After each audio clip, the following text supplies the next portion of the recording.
శ్రీమన్నారాయణ. జై జై శ్రీమన్నారాయణ.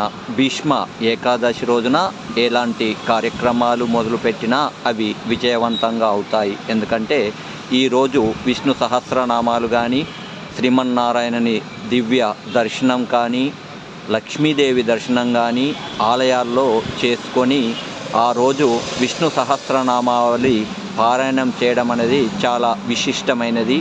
అలాంటి ఏకాదశి రోజున మీరు కూడా ఆలయ సందర్శన చేసుకొని విష్ణు సహస్రనామావళి చదివి ఆ శ్రీమన్నారాయణుని అనుగ్రహం పొందాలని మనస్ఫూర్తిగా కోరుకుంటూ జై శ్రీమన్నారాయణ. జై జై శ్రీమన్నారాయణ. శ్రీమన్నారాయణ. ఈరోజు శ్రీమన్నారాయణునితో పాటు అష్టలక్ష్మీ దేవతలను దర్శించుకోవడం కూడా పుణ్యప్రదమని శాస్త్రవచనం.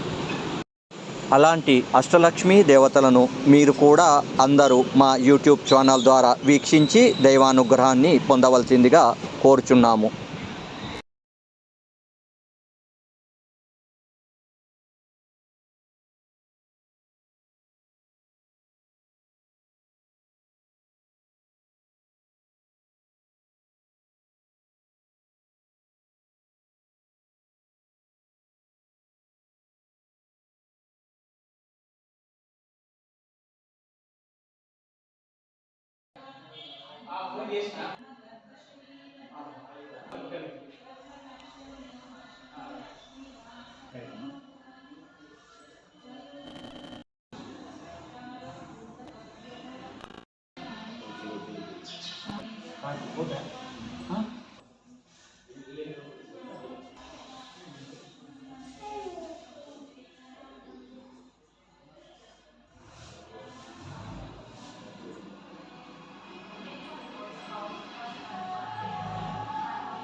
ओम माधवाय नमः, ओम गोविंदाय नमः, ओम विष्णवे नमः, ओम मधुसूदनाय नमः, ओम त्रिविक्रमाय नमः, ओम वासुदेवाय नमः, ओम प्रद्युम्नाय नमः, ओम अनिरुद्धाय नमः, ओम पुरुषोत्तमाय नमः, ओम अधोक्षजाय नमः, ओम हरे नमः, ओम श्रीकृष्ण परमात्मा साक्षात् श्रीवत्सवक्षसे क्षेमंकराय सर्वेषां श्रीरंगेशाय मंगलम्.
अष्टलक्ष्मी समेत लक्ष्मी नारायण स्वामी दिव्यानंद मंगल कर्पूरणीय